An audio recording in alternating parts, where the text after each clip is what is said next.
You started out renting out cars, and then you ended up renting out cars. Correct. I'm trying to get in the mind of an innocent 12-year-old. Just because you growing up in a bad neighborhood, like, what was your first step, number one? Do you remember that first gram or whatever? Yeah, like I remember that first 20. gram, copping bud. Okay, I seen them out of drugs that was on the table, and I'm like, oh, okay, I seen them out of money that was there. I'm like, okay. But I always kept that in the back of my mind. I never like had that thought of being a drug dealer when I was living in Flatbush, you feel what I'm saying? My bread and butter is just the cars, you know? I was just going through a path in my life where it was just like, yo, bro, I can't go back. And I felt like credit basically made me like, that was like my escape route when I had my back against the wall when funds was running low and I had a good credit score where it was like, oh shit, like instead of going back to the block, I could just do this. Credit has no skin color. Exactly. It doesn't matter what you look like. It doesn't matter who you are. If you have a good credit score, you can get whatever you want. He be reviewing a lot of people that become online gurus. Yeah. And consistently, coincidentally, a lot of these people got felonies, man. Yeah. So it's an interesting concept where a lot of felons are now making a name for themselves in a positive light. Yo, welcome back to another episode. It's the DeletekingsPodcast. I go by the name of DeleteKing 850, and I'm still got Brains with me. You know, we in Florida. How you feeling today? Amazing. How are you feeling? Amazing, man. I'm feeling good, man. I'm feeling motivated. Yeah, I'm I feel feeling amazing too. productive. At the end of the day, we shooting these podcasts. Yeah. And we have a very, very special guest with us today. He goes by the name of, introduce yourself for the people. Named Truth, aka Steven. That's what's up. That's Truth. what's up. With the crazy ass hat on. Yeah. Yeah, how can people follow you, man? Successful felon. Successful felon? Yeah. It's Why? no underscores, no hashtags, Straight no up, nothing? successful felon. So I'm assuming you're a successful felon? Yeah. Why? I mean, I just glorify it. You know what I'm saying? I just turn a negative to a positive. You know, a lot of people that got incarcerated, they just use that title like, yo, I can't do this, I can't do that. So I use that as a tool to motivate myself and others, you know what I'm saying, whoever that could follow my footsteps, like, you know, to see the trials and tribulation of, I mean, just doing something positive and moving forward and not looking back and not just turning it into a revolving door or going back. That's what's up. That's what's up. Are you like 2 times on your last strike type felon, or is this like... Nah. It just took me one time, you know, and that one time woke me up. Like, you feel me? That's what's up. You know, recently, a lot of people end up on... There's this other guy, he got a podcast. I probably shouldn't drop the name, but he be reviewing a lot of people that become online gurus. Yeah. And consistently, coincidentally, a lot of these people got felonies, man. Yeah. A lot of these people got felonies, and it's just like, even like the guy, the real estate in New Jersey right now. Oh, like, you know what I'm saying? DJ NG. Yeah. And then the guy that like... What are you talking about? So... New Jersey thing? Drop it. So what's his face? The New Jersey flipping something like that. Yeah, flipping some New Jersey. Something.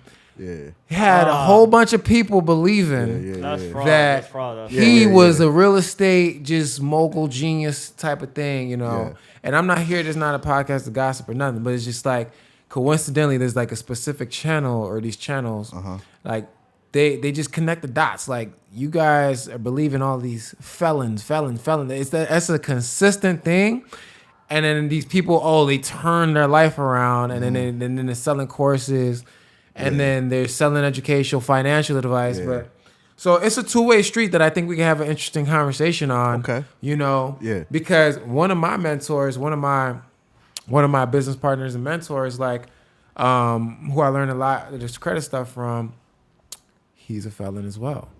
But he got 70-something doors. You know what I'm saying? Like, he really do it in real life. Yeah. And he be on Clubhouse, and like people really cannot stop thanking him for, like, he really be changing people's lives with the information he provides. You know what I mean? And I think, you know, even in people I look up to, like I don't know, I think him 500 is a felon. Yeah, maybe y'all would know. Like, it's an interesting concept where a lot of felons, you know, are now making a name for themselves in a positive light, but there's half of them that are still like, they're still like low key like scamming and stuff. Like, You see, like, more so me, I'm like just behind the door. Like, I'm not really a person that just gonna get on the internet and just talk about it. Like, and I even have friends myself like, yo, bro, like, yo, why don't you just do a YouTube channel and just talk about your past and everything like that? It's like, it's interesting, but that's just like, I never really like that was never my passion to do it. Like, you feel what I'm saying? And just talking about all this other things. I'm just more so just like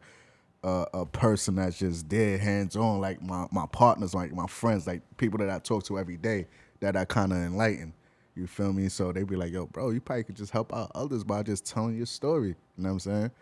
But yeah, because I do agree. Like the name, just the Instagram name alone, it's successful. It's catchy. It's catchy. It does the job to get your attention, and you're scrolling down the page probably to like, what does this guy do? Like, you would think like, is this person successful at being a felon by definition of felon, or is just like? I mean, I feel like everybody's like certain people. They just do a lot of criminal act and just never get caught. Like it reminds me of Trapper's Way Out or something like that. Like I never heard of that. What's that? He like this. He's a stock investor. Like he invests in stocks, and so it's a new type of trap. So like you can trap your way out, blah blah blah. But like I follow people like that at the end of the day. So I wanted to learn more. Like we was conversating little by little. We recently just met, right? Yeah. And I was like, bro, anything we start talking about could easily be a super long conversation because we speak the same language, bro. Yeah. So it's like you have some experience with getting high limits, credit cards, cars, autos. Like, what's your bread and butter right now? Like, what makes you the most amount of money that you enjoy doing? I mean, my bread and butter is just the cars, you know. I was just going through a path in my life where it was just like, yo, bro, I can't go back. And I felt like credit basically made me like, that was like my escape route. You know what I'm saying? Like when I had my back against the wall, when funds was running low and I had a good credit score where it was like, oh shit, like instead of going back to the block, I could just do this. You feel what I'm saying? So it's like how I started, I was a person that I was going to Miami from Brooklyn. I'm talking about being on parole officer not even knowing, and I'm renting cars out there. So I'm like, damn, all this bread that I'm putting in the next man's pocket, I could be doing the same thing. Like, so with that being said, when I was at my last breaking point, I was just like, nah, bro, like, let me just go to the bank, you know what I'm saying, and just finance a car and just try to make it flip instead of putting my own money into the situation. You say putting money into the next man's pocket. Can you describe that? Are we going to take it all the way back from chapter one? Yeah. What I mean by putting money in the next man's pocket is about me just hustling just to look fly and just have to bring the car back, and it's like I don't own it at the end of the day. So when you say you started out renting out cars and then you ended up renting out cars. Correct. Yeah. So you was renting cars to look fly for leisure. Look fly for leisure. Yeah. But it was just wasting bread. Got it. For clarification, you know. Yeah, so when I came home from jail, I just started off with a Nissan Maxima. I got spanked with the interest rate, you know what I'm saying, because it was just like probably like close to 27%. Wait, 27? That's credit card numbers. 20 something. That's like, credit card. That's still credit card numbers. Like, and I literally, my homie, he got a car. He went to the dealership, got a used car off the lot. Driving off the lot, it was supposed to be $13,000. If you log into his Capital One right now, he ended up paying $27,000 for this vehicle. Literally, I was like, bro, you gotta let me screenshot that one day because like that is wild. The stuff I hear about. Yeah, bro. And then it's like, I had to bite that bullet. Yeah, but you had to get your foot in the door at the end of the day. So I want to take it back. You know Brains for a while. Yeah, I'm at Brains for like about going on 3 months now. Okay, that's what's up. That's what's up. Yeah. All right, so let's take it back. Where are you from? I'm from Brooklyn, born and raised. Yeah. You're from Brooklyn, born and raised. Yeah. So how you end up like here? What are you doing here? So when I was incarcerated, I had like a little outlet out here because my mom, she had a crib out here. So that just made me to know about Orlando, you know. So with that being said, she just always gave me the opportunity, like, yo, bro, whenever you decide to leave New York, you know what I'm saying, you got a little fresh start if you want to, you know what I'm saying? Yeah. So I just, test the water out and it just came out here and see what's going on. So do you ever tell people why you got locked up? Or is that like a secret? Or I mean, if it's not asked, then I won't tell. Like, I'm not gonna broadcast it like, yo, hey. I mean, like, yeah. You know, I got locked up, I did this, I shot niggas, I don't promote that, like, unless if it's really asked, like, you feel what I'm saying? Yeah, because, So there's different reasons. I don't glorify that. Got it, because you probably, without making assumptions, like, there's different versions of felons. There's like the blue collar financial crimes and this and that. Like it's a felony, or it's just like harmless, or somebody got hurt or whatever. How would you describe your situation? Because like at the end of the day, I want to get to how you ended up. Like you grew up. I can assume it's a tough neighborhood, or did you grow up in the suburbs, or how you ended up? I grew up from the hood, like, you know, but I was kind of like forced into that kind of lifestyle, like, you know, because I was just a kid just chilling, having fun. I was like a real kid that used to play video games all day. So when I left Flatbush at the age of 12, I moved to East New York, and East New York was really what made me get into the streets. Like, you feel what I'm saying? I was kind of forced. So, like, I feel like East New York took my innocence away, like, you feel me? So with that being said, when I was from Flatbush, Brooklyn, like, it was like a Crip neighborhood, like, you feel me? When I moved to East New York, it was strictly blood. So niggas knew that, yeah. So you moved to a different side of town. Yeah. You moved to the Crip neighborhood, or I moved to the blood. You moved to the blood neighborhood, which was East New York. All right, I want to break this down if we got time. Just to really, really break it down, I want to gloss over it. Right? You about to be a teenager. Like, what you playing basketball? You going to the park? You probably see gangsters in the background, but like, how do you really get involved? Is this just like hanging out with people older than you? Like, you know what it was? It was like I was just a spoiled back then. You know what I'm saying? Fly shit, Cool G back then, Iceberg. Has a youngin without a job? Like, how does that even happen? I mean, I started hustling. After a while, when I got into high school, that's when everything stopped. As far as parents stopped giving me shit, you feel me? So I just tapped into my outlet, which was Flatbush, and just started getting drugs, which was weed.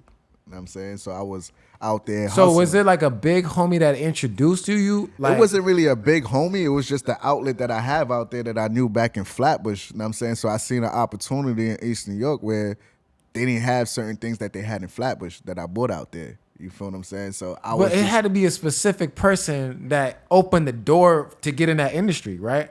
Yeah. I'm not saying snitch on nobody. Yeah. I'm just saying, like, I'm trying to get in the mind of an innocent 12-year-old. Just because you're growing up in a bad neighborhood, like, what was your first step, number one? Do you remember that first gram or whatever? Yeah, like I remember that first 20. Gram, copping bud. Okay, I seen the amount of drugs that was on the table, and I'm like, oh, okay, I seen the amount of money that was there. I'm like, okay. But I always kept that in the back of my mind. I never, like, had that thought of being a drug dealer when I was living in Flatbush, you feel what I'm saying? So I was always exposed to that. So now you just seen it in passing, like, I mean, by buying it, by smoking weed. Yeah, you feel what I'm saying? You go to the weed spot, you see what's going on. Unless if you fuck with them, then you gonna see it. But you ain't gonna see if you don't fuck with them. They just gonna serve you by the door and just like, yo, keep it pushing, like. But you feel me? So with that being said, it was like when shit stopped at a certain age of me getting certain things from my parents, I was just like, oh shit, let me just go holla at Poppy, like, you feel what I'm saying? My homie that's selling drugs, you feel me? And I just go cop. You know so you had a homie that was already like, yeah, he was well off, like we talking like he making $20,000 a month type of thing. I don't know what he making at that age. No, an assumption, just based on assumption. He was up. Everybody got money in New York. Yeah, he was up. Bro, I went to New York one time, bro. It was like, let's say it was like 20 dudes and like a bunch of females, like 50 females. Everybody had $1,000 shoes on. Yeah. Everybody had everybody was just to the East Coast. Fresh as hell, and it didn't make no sense. I done been to 4 different high schools, like that ass, like for real, like getting kicked out type shit, fights, getting jumped, shit like that. And it took to the point where I had to go back to my roots to graduate, which was Erasmus High School. You feel me? So I went from Canarsie to Tilden, from Tilden to Sheepshead Bay, from Sheepshead Bay to Erasmus. And I'm talking about, like, I'm just that fly nigga, like, and niggas didn't like that. And I'm beefing with a nigga in my neighborhood, which was supposed to be big homie, blood, or whatever the case may be. You know what I'm saying? And look where it got him now, whatever the case may be. I ain't saying no names, but yeah, I wasn't standing for that. You feel me? Niggas was throwing I was pussy because I was a pretty boy. Excuse my language. Nah, we can do whatever we want. We can say we unfiltered. Niggas thought that I was like a sucker, like because I was a pretty boy, and I'm saying niggas say I couldn't be. So they're flying just against testing that at the your same gangster time. for no reason. I mean, because where I'm Bro, from, that's 'cause New where I'm York, from, bro. You That's, feel what I'm saying? that's the Niggas energy at home, niggas, bro. Niggas test your shit, and Yes. when you And test they it, want to fight you over that or something. I Like, mean, it's just a bro, bunch of I went to ignorance. 4 schools too, Ty. Went to 4 schools too. that's so unnecessary, dog, bro. Like, That's a fact. like, get your money, get your girls. What's the Yeah. problem? Testing Yeah. another nigga gangster to pump your Yeah. chest at him, like. It's just to be honest, man. At the end of the day, man, it's just a lot of everybody wants to be great, but a lot of times, a lot of people don't have it, bro. And the fact that you have it, they hate that shit. And it's no disrespect to anybody, cause I love it. I love it. That's what I was born and raised in. I love it. Bro, East Coast got a whole different type of hustle. Yes, But yes. damn, the whole jealousy thing is so unnecessary. Knowing that, why not walk over to the competition and collaborate, my guy? That's a fact. It's to That's a a point fact. where it's like I'm in a situation. I was in a situation where I clap a nigga and a nigga asks me, "Yo, what happened?" I don't know. I have no reason to even explain that. I just don't know. I was just defending myself. Period. All right, so you end up locked up. So that means your life is just on pause for how 3 long? years. So he's on So pause. it's on pause. Hey, Yeah. so one thing, somebody recently did like a live stream. I think it was Kai. And they're trying to say he was glorifying jail, but he was really had a deeper message and trying to tell people this sucks. And one thing he said that stood out to me was like, it was cold showers, bro. Like it's man. not. And he that triggered me. I was like, yo, if I had to go years without I was just in Colombia. And the water was cold. I was like, You're it's blessed, cool. Ty. You're blessed. It's cool, but the cold showers, fam. Every time I go to Tulum, bro. Yo, listen, What man. that? So you talking about? I'm tell me talking about- the real when Let's you talk sit about inside. So When you cold where it feel like a needle shower. Like you ever like it's just getting that shit was crazy, bro. But after a while, you get went used to 3 it. years without a hot shower, But fam. you get used to it. But that was in Rikers Island. You feel what I'm saying? But when I got upstate, which I was like eager to go to, because you have more freedom when you doing your time. When you in Rikers Island, you just like wondering when your court date. You feel what I'm saying? You Rikers go- Island is top 5. Yeah. Let that be known. Yeah. So Top it's like 5. I wasn't Al Capone. No. This is so top with 5. that. So with that, Alcatraz. I'm getting That's mixed up. That's a different world. We Yeah. it's a different world. So Rikers Island's a different ball game. You feel what I'm saying? You just fighting cases and shit like that. You don't know what's going on. You feel me? You going to court. They extending your court date back, going back home, back to the fucking cell. Your court date like 6 months. Like you just sitting there to the point that you ready to cop out. You feel what I'm saying? To You the ready point that just to you ready to end get it this all? shit over with. Nah, I'm saying I end it off with suicide. Like never that. But what I'm saying is, it's like now when your next appearance come through after getting your shit pushed back numerous of times, now when you see a judge, you with your lawyer, judge talking about, yo, 5 years, you telling your lawyer, fuck am I paying you for? Nah, tell that nigga I want 2 years. He come back like, nah, this nigga want to give you 3. All right, fuck it, give me the 3, because I don't want to keep going back and forth, back to Rikers Island and shit. I want to get this time over with, because whatever time you doing over there in Rikers Island going back and forth, that shit add up. You feel what I'm saying? So, They're gonna give you time served, right? not time served. Yeah, they gonna give you time served, times whatever you gotta do. You feel what I'm saying? So how big is Ty, the cell? let's move the credit. Let's move the money. All right, cool. We don't want to talk about jail shit all night. Yeah. We gotta talk about that. Yeah. Let's move past All right, that. cool. So you yeah. get out, you get a fresh start. You heard that your mom's in Florida. Yeah. You're like, all right, fresh But start. it took me a minute. It took me a minute to move to Florida. You know what I'm saying? So I had to go through that transition and shit. You know what I'm saying? So it's like that temptation was crazy. Like, shit slow. You that to-go-to person where it's like you make shit happen. You feel what I'm saying? And it's like when shit gets slowed up, you see your people struggling. You like, yo, nah, like I'm about to go back to doing what I do best, whether it's scamming, selling drugs, whatever the fuck. You know what I'm saying? And I'm from a city where we scam. Like, you feel we gonna make it happen. Like, whatever. What's hyper scamming? I'm just saying they're scamming where you got scamming banks and you got scamming people. It's like, was anybody getting hurt in the scamming? Scamming banks, man. Fuck the people. Yeah, that's what I'm saying. All right, cool. White collar, blue collar, whatever it's called. Cool. Just free money. Cool. All right. I wasn't into all that. You know what I'm saying? Right. I mean, the ERC was hot. What's ERC?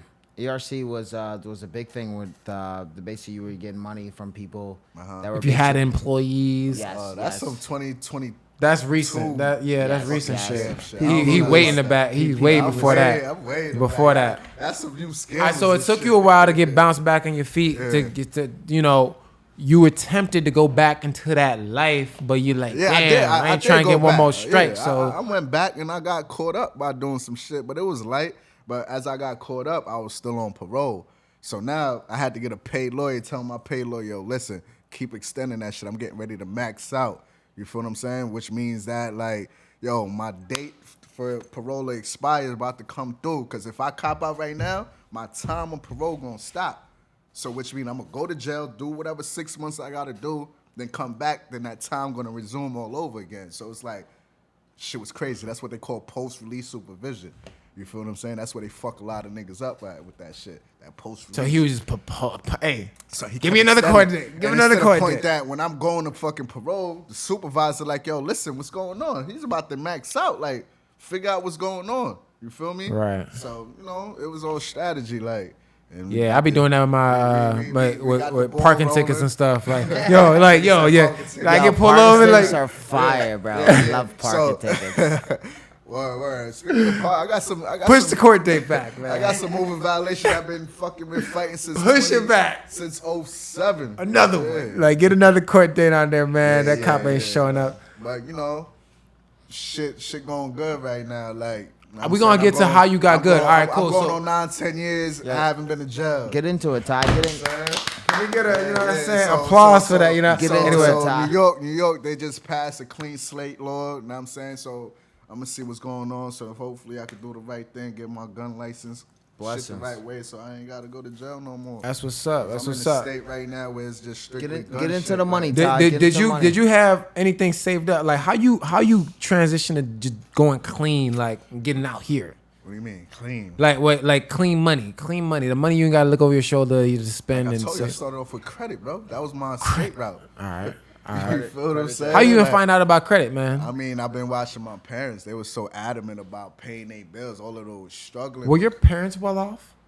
Nah, they was struggling. They was working. They was. But they knew the importance of credit. They knew the importance of credit. They didn't have it all, but credit was their escape route where they was wealthy when it came to credit. If that makes sense. You know what I'm saying? High credit scores, credit profiles. So at the end of the day, money don't mean shit. You feel what I'm saying? Yeah. Because if you got $1 million, your shit is fucked up. Niggas ain't fucking with you. Yo, get up out of here, man. Go get a co-signer or something. You feel me? Yo, who is this nigga? Like, where he get all his breath from? He a liability. You feel me? Yeah. People trying to walk in the dealership, but literally, man. So by me watching that and shit with my parents with the adamant about their credit shit, and it just was like installed in me. You feel me? I'm guessing you went down a rabbit hole when you got your first couple of approvals with the credit cards, whatever. Like, so talking about, like, you remember your first credit card? And my first credit card, I would say, was Capital One. Everybody's first, isn't it? It's always Capital One. Then it came to Citibank. Then it went to Chase. You know what I'm saying? And then it came to BOA. You feel me? I was kind of intimidated by American Express. I heard them saying, you swipe that bitch, you got to pay that whole tab the next following month. So I was like, you know what? I ain't going to roll the dice on that. Let me just chill off on it. Right. Amex, well, you know what I'm saying? Most nine times out of 10 on the personal credit cards, I don't really see too many 0% personal credit cards, but I be wondering why do people leave balances on personal credit cards? Cause what do you mean balances like what? Just balances in general. Like, if you don't pay it off before your due date, they're gonna charge you that 29% interest rate. It's like, what are you doing? Like, I see a lot of people. Yo, bro, it's a lot of people just really living off of credit right now. They dependent on that shit. But I'm just like, that's cool. Right now, that's bro. cool.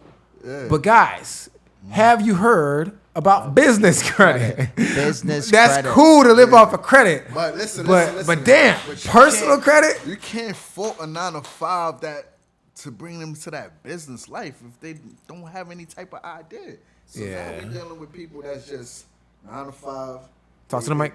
They just giving a job. They all, so by the time they get off, they so tired where they ain't got time for themselves to even focus on the business. Know what I'm saying? They can have that $1 million dream, but they just focus on that weekly, bi-weekly check. You feel me? So shit is hard out here. Shit fucked up.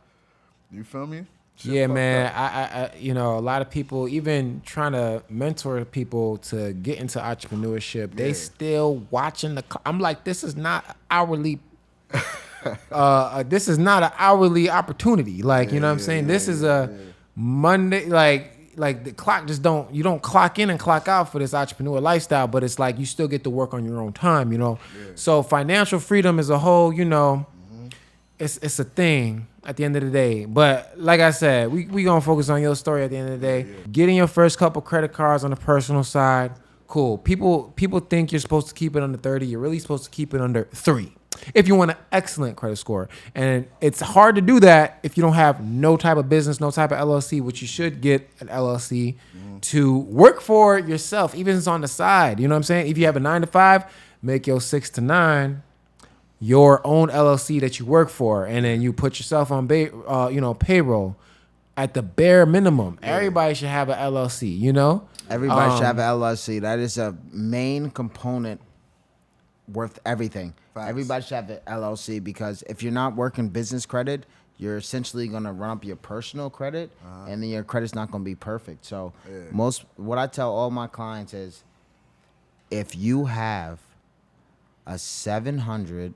750 credit score, you have access to get business credit. And then once you have business credit, you're blessed. That's a because fact.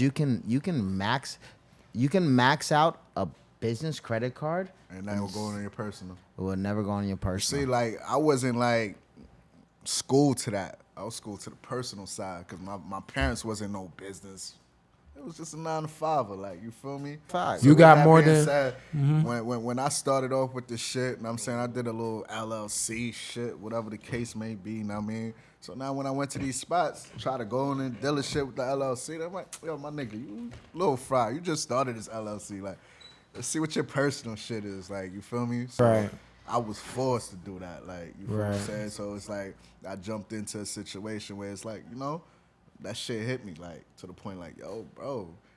And it's just like schooling other niggas and let them know, like, yo, don't put shit under your personal name because now to a point that you can't do shit when everything is under your shit right now. Yeah, I know a lot of people was during COVID running up and getting like 20 cars on the personal side. I'm like, yeah, that's cool. Yeah, that's cool. I was ready to do that too, low key, but I was like, let me try the Bank of America play real quick. But what you do when your back is against the wall and it's like to the point you ain't trying to go back to the streets, your shit good, so fuck it, let's run it up. You know what I'm saying? Right. So it's to the point like what I got to lose. I came in with nothing. Like, you feel what I'm saying? What I got to lose. So I'm gonna just roll the dice and keep it pushing. You know what I'm Energy. saying? So fuck all that. Niggas is I had even down to my pops, like, you know what I'm saying, you know, Haitian people, parents at that, they be discouraging niggas. So it's like I ain't letting none of that shit discourage me.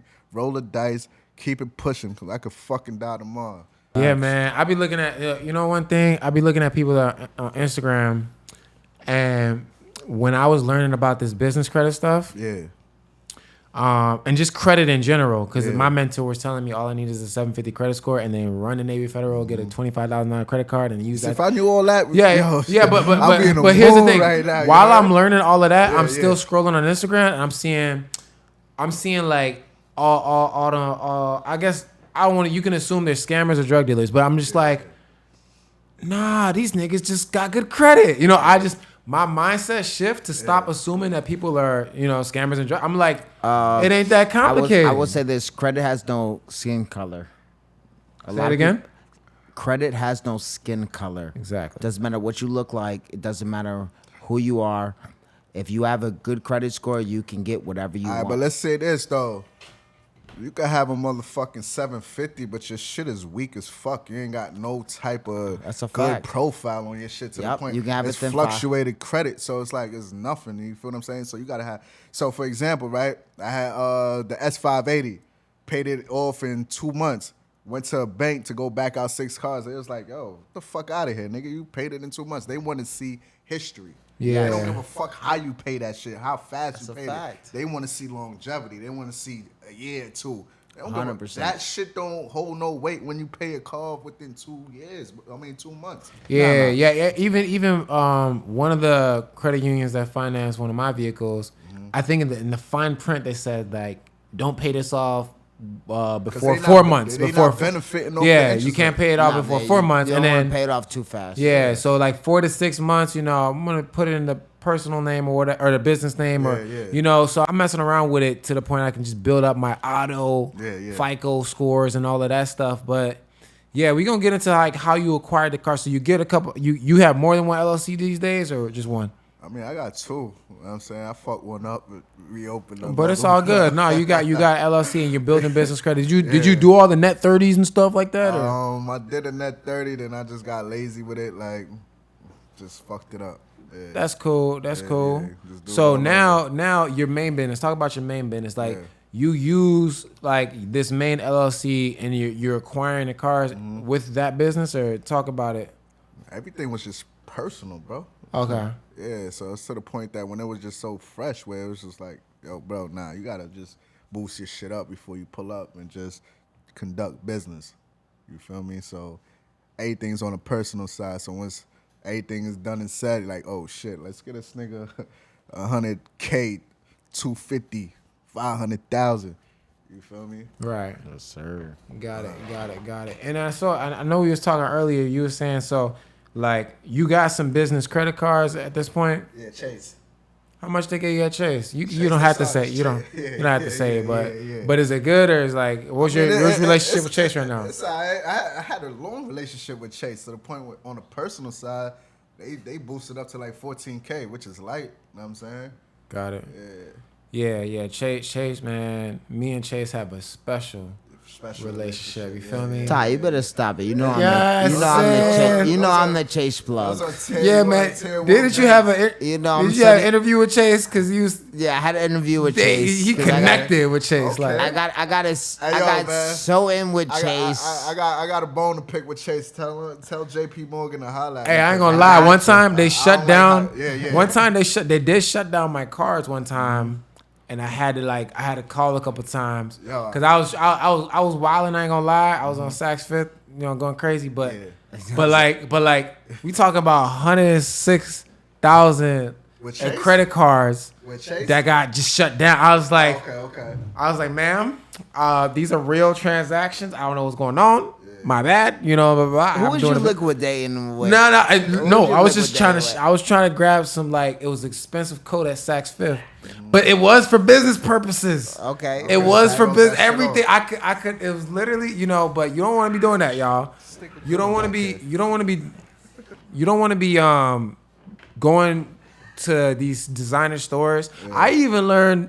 I was in like a seminar where they were saying, hey, if you get approved for Amex and your first purchase is at one of these high-end designer stores, get ready for your cars to get shut down. And they're probably going to request tax returns or some sort of documentation for verify your income and all that. But long story short, man, it was like one of those situations where I was nervous as shit. Like, damn, I got high limit credit cards at Chase. They just shut my stuff down, and I just now I gotta rationalize why they should give it back to me, and ultimately I got it back. I had good faith at the end of the day, and I kind of knew I was gonna get it back. I know most situations I get myself into, I can fix. Fast. Or just I focus on the things I can control, but but with you, you had some situations too. I had a situation where Chase, BOA, and what the fuck is the other one? Citi. So what they did was they did like an annual credit pull. So when they seen all the all the inquiries that was on my credit report, they just end up dropping me piece by piece, because it was like, yo, to avoid a snowball effect of debt, we just considered just to drop you. Wait. Who? Chase and when So they did a soft pull inquiry annually or something, you saying? correct. Because I think they might even do it monthly if we check, but I don't know. I know Amex does these little monthly. If you find a way to find I think Experian will show you all your little soft pulls, but like they be spying on you. That's why people think, oh yeah, you get into Amex and you get one hard inquiry, and then the rest of the Amex cards you can get without an inquiry. They're doing a soft pull on you monthly. I got one client approved for $50,000 at Chase. The following month they tried to shut her stuff down, but she got it fixed.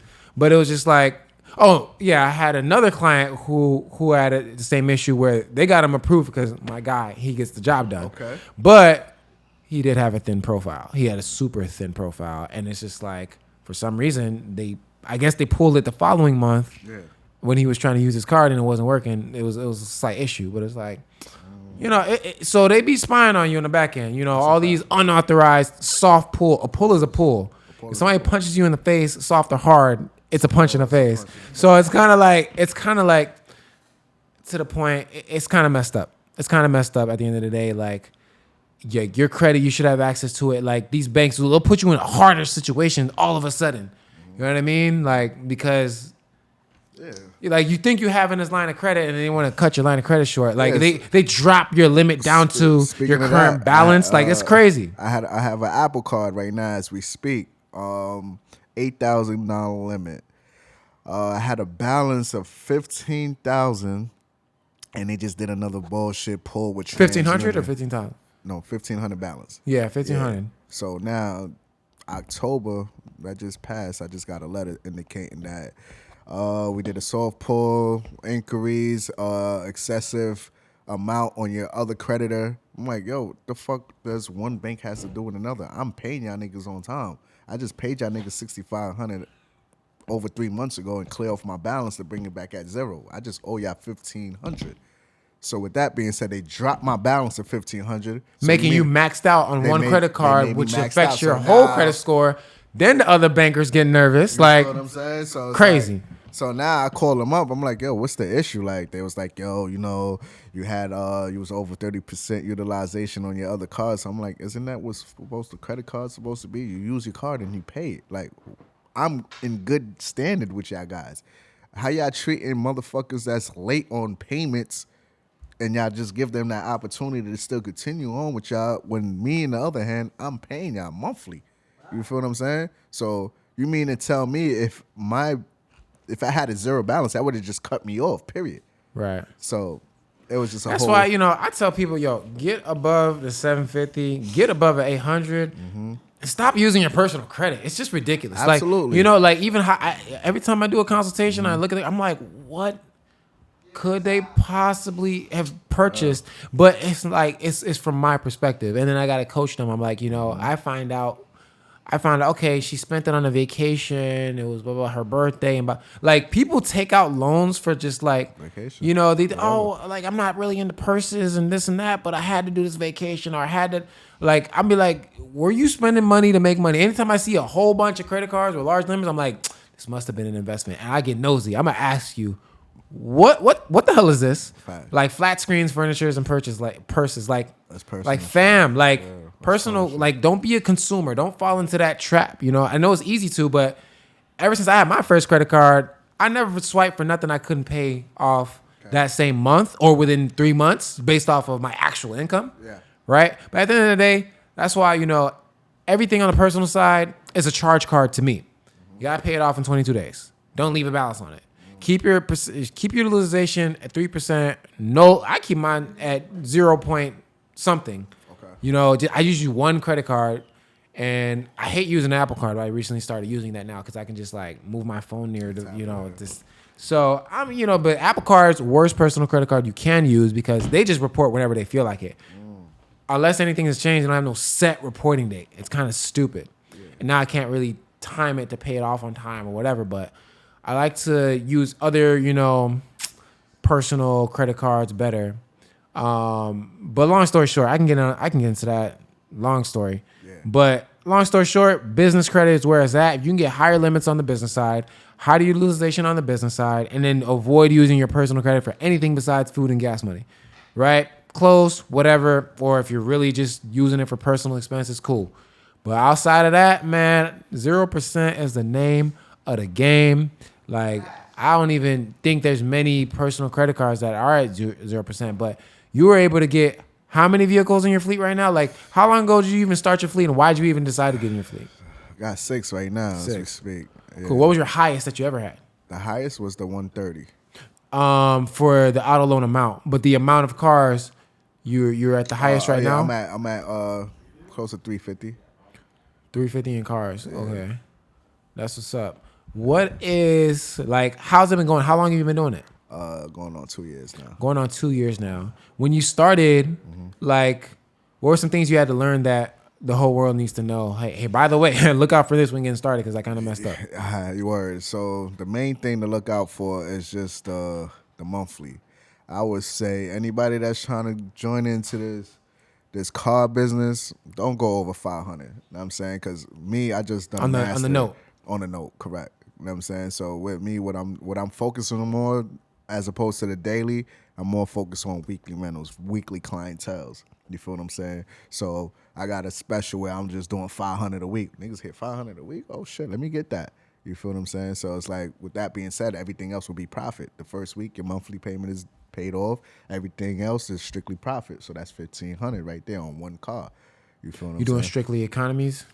Oh, nah, all my shit is luxury. So it's like the Acras, and I'm saying they consider luxury, shit like that. And I'm saying the TLX 2022, everything's 2022. You feel me?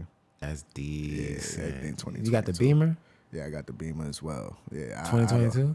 Nah, that's a 2020. That's the only one that's a 2020. The only one that's a 2020. Yeah. Okay. What? Okay. Is that the nicest one you got? Or? Yeah, I got the Ford Bronco. You know what I'm saying? You know, it's fairly new. You know what I'm saying? Call that OJ back. That shit haven't been out here for a minute. So it's like a lot of people gravitate to that vehicle, to that truck, Ford Bronco. Where you getting these clients from, bro? I mean, you know, shit. You know, I was using a platform called Turo.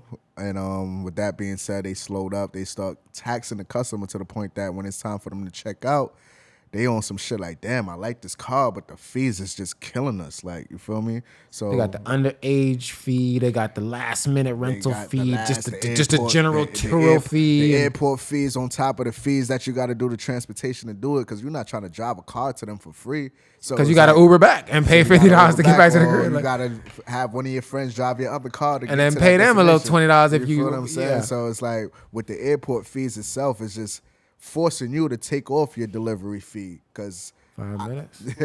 Shit is crazy. So it's like right now I'm getting ready to go to New York next week for Thanksgiving. So I was like, let me check out Turo real quick. And I'm looking at the fees. I'm like, oh shit, no wonder why I'm not getting so much bookings, because this shit scared me. You feel what I'm saying? So now let me just go to Enterprise real quick, because it's like shit is crazy. You feel me? So yeah. Start off with a car that's just under 500 or 500 a month. A month. Which is very difficult. Keep in mind, as we're filming this, we're in the year 2023. Game ain't the same. Yeah. Game Let's just say we're in 24 right now. Oh, yeah. We're in November. Yeah. It's about to be Thanksgiving so, in a few days. You know, start off with the economy joint, you know, fairly new, but not too old, because you can stay under that warranty, you know what I'm saying? Absolutely. The dealerships can deal with the heavy problems, you know? Absolutely. So I prefer to go a little newer. It don't got to be brand new, but, you know, one of my cars was brand new after lot 10 miles on it when I bought it. And what I notice is, like, when you go on the private side, you get more. When you do, So talk about that transition from the private side. Like, you were doing Turo religiously until what point? Till that shit just... The season. I just noticed the season in Florida where a certain time of the month where it's just like, yo, bro. And it's like you competing with people that's just want to pay their car note, like working people, not people that's in the same type of line fill as you.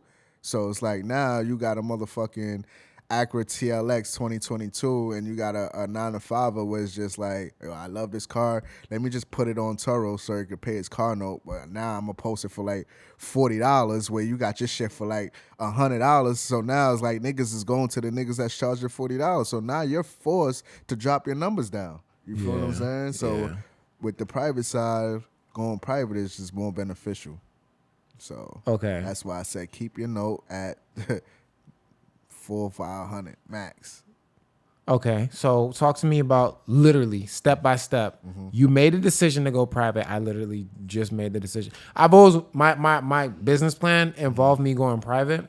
I just did nothing with my website for the first year, but Yeah. now it's finally up and Yeah, running. I'm going through that transition, 850exotics.com. Yeah. Go rent it out. You know what I'm saying?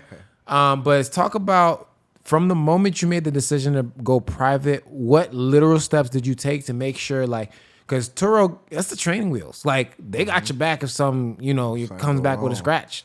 So they are the insurance company. But like, all right, cool. You need your private contracts and your SOP. Like, literally break it down, leaving Turo behind.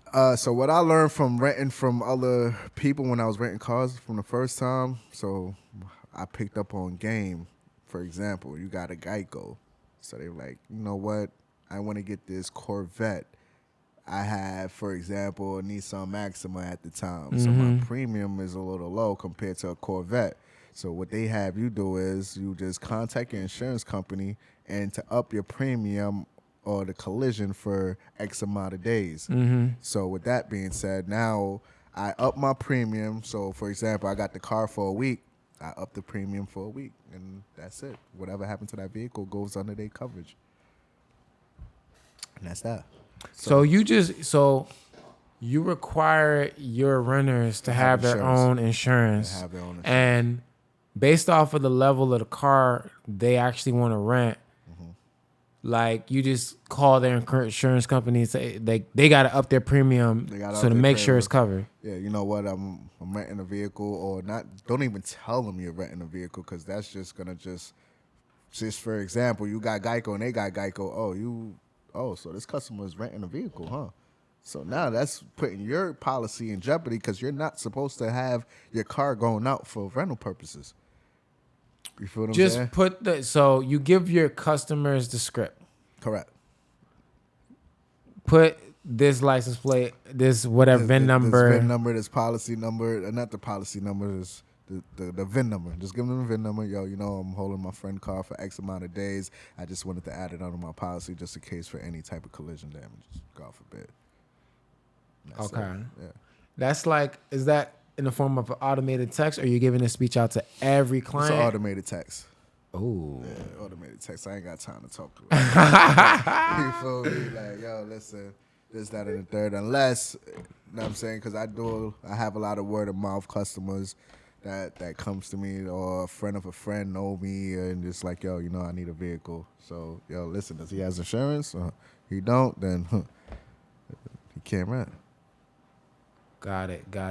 Did you early on going private, how important was having a website, or was it just like they just hit you on Instagram to rent a car? Word of mouth right now. So it's like right now I'm working on a web page right now with Onyx. You know what I'm saying? So we partnering up and we just having this thing going private, about to get these sprinters and everything going on.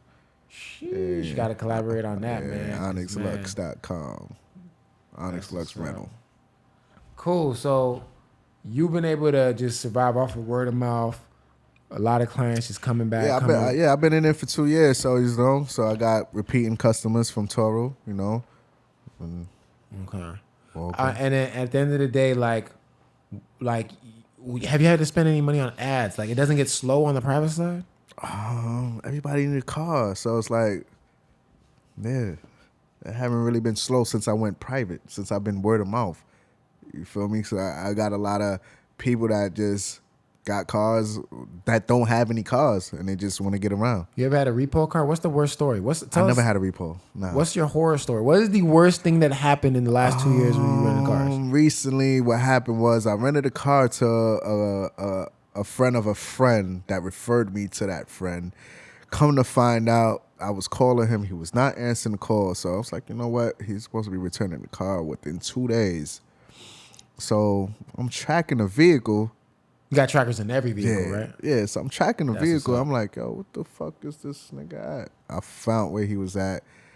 Got in the car, left. Come to find out, he rented my car to a drug dealer. Oh, shit. So now I got the drug dealer got in contact with me because he gave me up or whatever the case may be. Because he was like, "Yo, bro, where the fuck is the car at? Like, I got the car from you." So the dude that I rented out to come to be a drug addict. So he just rented my vehicle to the drug dealer for 4 hours just to make his moves and runs. So I get in the car, I see all types of drugs in here. So I'm like, oh shit, I'm using this shit as collateral because it's a damage on the side of my car. You feel what I'm saying? Right. So long story short, the drug dealer ended up going to my shop because me and my cousin, we got a detail shop. Shout out to Auto Lavish Spa. You know what I'm saying? He actually like spent the night at the fucking shop and wait for us to open up type shit. But I wasn't there. So my cousin hit me up. He was like, y'all see him on the security cameras and shit. Like, so my cousin, he was opening up and he was like, yo, bro, like some nigga just came out here with a chopper. Like, yo, where the fuck is my drugs at? Like, so he was like, yo, hold on 1 second. He put his coffee on top of the fucking the hood and he was like, yo, he called me up. He was like, yo, bro, some nigga over here, he got a chopper. Like, I don't know what the fuck going on, but like, what's up? Like, so I was like, yo, put the nigga on the phone, man. What's going on? He was like, yo, bro, I don't know what's going on, but like, if I would have seen you pull up in my driveway, I would have shot you because I don't know what's going on. Because the nigga that I got the car from, he basically was telling me that was his vehicle. You feel what I'm saying? So he rented me the car for 4 hours for some drugs. So I wouldn't know what was going on. So it's like, it put us in a situation where it could have got crazy. Super crazy, you feel what I'm saying? So he's like, yo, thank God that I hopped in the shower because if I didn't hop in the shower and I was seeing you, I would have shot you. For real. So that would have been me getting shot for getting my own possession, which is crazy. Jeez. So that was one crazy story. you got it back solo, like when you went to recover it, or you had? Yeah, I had it. I went and got it back solo. I had my cousin follow me. He had one of my cars, and we drove over there, picked it up. I was like, yo, what's out? We out of here. Wow. Yeah. Cool. And you have you have your private clientele signing like a 1-page document talking about the terms of the rental and all that? Yeah, it's something like nothing too crazy. Did you have, Which have I an need to attorney sharpen up more on draft up that? Nah, that I don't have. Nah, I need to start. But it's like it works for you. You haven't had no issues. I haven't really had no issues. You have people scratching up your rims, bro? All the time. You charge them like all the time. It's to the point that the rims is already scratched. When they scratch, I'm like, the fuck am I charging them for? Yeah, it's awkward because I give that same speech. I'm like, hey, like it's already scratched up. What am I charging I'm for? like, For the yeah, other side? don't add more scratches. I'm gonna charge your ass too. Yeah, like, I can't get half of the rim fixed up. I gotta get the whole shit. Like, yeah, so it's gonna be the same charge. So I don't want to like put another damage on someone else that just didn't really like just did a little that's scratch. crazy. Like, you know You what I'm know, saying? yeah. So it's like, Yeah, you got a detail shop too. yeah, I got a detail The shop. the detail shop doesn't clean scratches and rims and shit. Oh, I have a friend of mine that cleans up the rims. He bring it back in shape to brand new. So I was That's looking at it, what's it's up. like, yo, you know what? This shit gonna happen again. So when it's time to get rid of these cars, then I'm gonna fucking sharpen it up. You know what I'm saying? Unless it's a exotic car, you gotta keep it clean. You can't let that shit looking crazy like that. Yeah, man. I gotta list one of my cars for sale, and I'm just looking at. I think there's a bullet hole in the bumper. Oh, There's a little shit. somebody What you was keyed. doing, hood Keyed rentals? I was fucking with hire car in the beginning, and never do that shit again. I might do it again, but it's like at that point, man. I Because actually tried to sign up for hire car. They just fucking denied me for whatever so hire reason. car is absolutely trash, and like when I say trash, I mean like the worst of the worst, like super shitty customers, platform, business. Hire car is just piece of shit. Like, Wow. and I think what they did was legally change their name, and they emailed everybody like, "Hey, we're no longer hire car, we're hire car or hire car." It was like some shit where I see they legally. got higher Florida, Orlando. Yeah, it's something where they've been fucking up, and I can tell like they probably got in some legal situation where they had a rebrand, but fake rebrand. Okay. And it's like shitty customer service, man. Like these people are stupid over there. But I might fuck with it in the beginning. I gotta get on Get Around and all that other shit. Get around. That's what I wanted to get at. Yeah. Yeah, but they put a tracker in your you car, gotta- their own tracker in your car, and they charge you, a monthly fee. But it's like it's whatever. The trackers that in your cars, you don't have to say the name of them because like they're whatever. Yeah. But like, are you paying a monthly subscription or is it like a one-time fee or annual? It's a one-time installation. That's it. One-time installation. All right, cool. And then like, do you get to see the speed? Yeah. And you track it in real time? Correct. Can it track it in those mall garages and there's a lot of cement, like, and I never had that experience to even. no issues with it. You're happy with the tracker you got? Yeah, I'm happy. Okay. With it. Click the link in the bio, reach out, and then we'll let you know Word. the best tracker to use, you know, best of the because they're best. not all made equally, you know. Nah. And when you teaching people the game online, like you know, I haven't really taught nobody a game. I never really had a platform where I was just like, yo, you know what? Let me just talk about this, which I really should, because I mean, like, the success story where I came from and how I started, and it'll be a very interesting story. Yeah. The thing is, like, I'm tempted to make a ebook or two about how to do the car rental stuff. Now that I could literally screenshot and show people I'm doing it for real. Correct. Now I'm not one of those people that talk about something and not doing it. But with the car rental stuff, I keep telling people, like, ain't nothing to it but to do it. Really, like, yeah, there's some things you have to do, but take at least 60 pictures of each car going out. You might want to do a couple videos. You know what I'm saying? Just make sure you're getting the before and after pictures for each rental. Yeah. That's probably the hardest part. Facts. You know what I'm saying? And then, like, if people scratch up your rims, like it's not personal, but you have to charge them. Yeah. Like, you're not gonna make no bread if you thinking, oh well, you were kind enough to rent out my car and you're a nice guy. Like, look, this ain't personal. You got some tollway tolls. Hey, I'm gonna just pass you the invoice. Like, oh yeah, speaking of crazy, just recently, on a private side, I just rented a vehicle out in front of a friend. I gave him specific details. I say, yo, bro, when you get to the airport, drop it off at valet. This dude dropped it off at the Bright Line Waiting Center. So he sent the picture, putting the key in the gas tank. So I'm like, yo, bro, where you at? When I tracked it, he was at the fucking 5-minute waiting center, whatever the parking spot is at. So now I'm here in Lake Eola, downtown, where I have to hop on an Uber to get to the airport. As soon as I get there, I'm tracking the vehicle.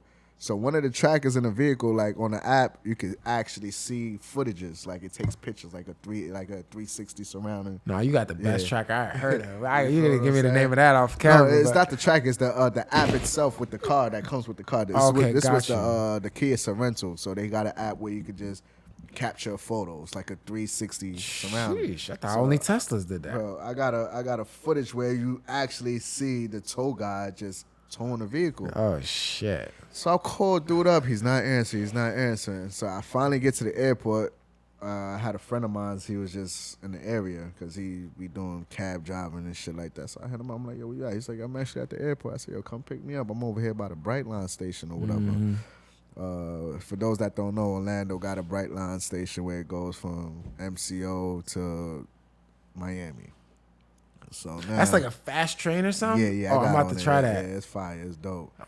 So now I get there. He driving me around. I'm tracking the vehicle. So the tow dude, they dropped the vehicle off to like the public parking lot. They didn't even get to the yard yet. So I'm like, oh shit, they go my car. Like, dude, that's my car. So now, we go through the parking lot. It's a ticket. We get the ticket. So it's like, I'm driving. We found the car. So now I'm walking to my car. And I just got my shit and walked out. They ain't even take it to the tow spot. Lucky. Like, let me get my shit and get up out of here. Like, wow. I don't know what was going on. Let me get my shit because I ain't parked my shit there. That's wild. That's wild, man. So what would you say to like the first, like, let's say you just giving somebody some quick advice, the quickest, what would you do differently about your business and starting up? And shit, I would have just business size, put everything on your business instead of your personal credit. Because now with that being said, if you want to do any type of dealings, you can't do it. Got it. But yeah, man, I feel like you drop some game on here. Yeah. We gotta have some more. We're gonna get you on the podcast again another time. Definitely, at the end of the day, like, cause I like having these type of conversations, man. Like, you got yourself out of a tough situation. You didn't want to get into that negative lifestyle again. And then you found out how to leverage personal credit. Correct. Cool. You leverage the personal credit to get in the car space. You built your fleet up. And things are going really well for you, or they're just doing okay? It's going well. It's going well. I wouldn't say very well, but it's going well. You sleep good at night with the way your cars are going out. Yeah. Now I do, but before it was just like, fuck, what the fuck did I get myself into? But just got to be patient because it's a different season and the time where it's just like, yo, bro, like shit. What am I? So if stuff slows down, people should consider going private or definitely go private. Definitely go private, but you could still use that other platform just to build a clientele up. So now when you get that customer, next time when you pull up, this is me. Instead of paying those excessive fees, you could just come to me and it won't be all that extracurricular fees that you paid. What would be an ideal price point to rent out one of your vehicles? Even by the day or by the week? By the week, I'll say $550 a week. You know what I'm saying? So I would do, like, for example, if they're doing daily, I'll just go as low as $85 a day, depending on the vehicle. And all your vehicles are pretty much nice and almost newer. Yeah, 2022. That's decent. That's respectable, man. Yeah. So when it comes to the weekly, you got to give the customers some A type deal. of leeway to the point that, like, okay, that's a steal, Yeah. And you never had to run ads, and your stuff just keeps going out. Nah, just Toro, man. Just Toro. That's and I've just amazing. been like word of mouth. You know what I'm saying? Word of mouth. Toro been super slow to the point it's like I done been posting in different cities just to catch a hit. And I'm like, nah, you know what? Fucking let me just Really? Yeah. I was thinking about that too. My cars are up Since there. Since they got I'm that like, bright let me. line, since they got that bright line going, I posted in Fort Lauderdale, Miami. Fuck it, I just hop on the train and just go pick my shit up. I don't mind driving. I love driving. But yeah, that's a longer conversation because I'm brainstorming like bringing some cars down here. Like I'm literally shopping for a new car like as we speak, and I'm just like, do I go home and pick it up or should I just have them deliver it down here? Yeah, have them deliver it, man. I got a tow truck guy too. That shit. Word? Yeah. I don't know if He goes state to state? Yeah, he goes state to state. Oh man, Yeah, person I need to talk to. Yeah, he goes state to state. So we could definitely holler at him. You know what I'm saying? If he got a route going to we from Chicago. Yeah, anywhere. All right, perfect. Hey, let the people know exactly where they can follow you. Successful Felon, Truth Luxury Rental. It's 2 different IGs. First one is Successful Felon, Truth Luxury Rental. All right, for sure. And if you're trying to get in the car rental space, you should probably have your business in order first. And to get your business in order, you can get a lot of business funding when you have good credit. So Absolutely. Fix your credit first. Get you some business funding, and then phase 3, you can consult with us to really get you started in the car rental industry. If you're looking to get into the car rental space, whether you're doing economy cars or exotic cars, if you're looking to rent one of our cars, you already know the websites for that. He just said the name of his. And check out my new website, 850 Exotics. I'm building up my fleet, but support the business, whatever. Like the page, 850 DK 850 Exotics on the gram. Thanks. And just reach out. You already know what to do. Click like, subscribe, leave a comment, all that good stuff. Tap in with me, DeleteKing850.com. Holla at you next time.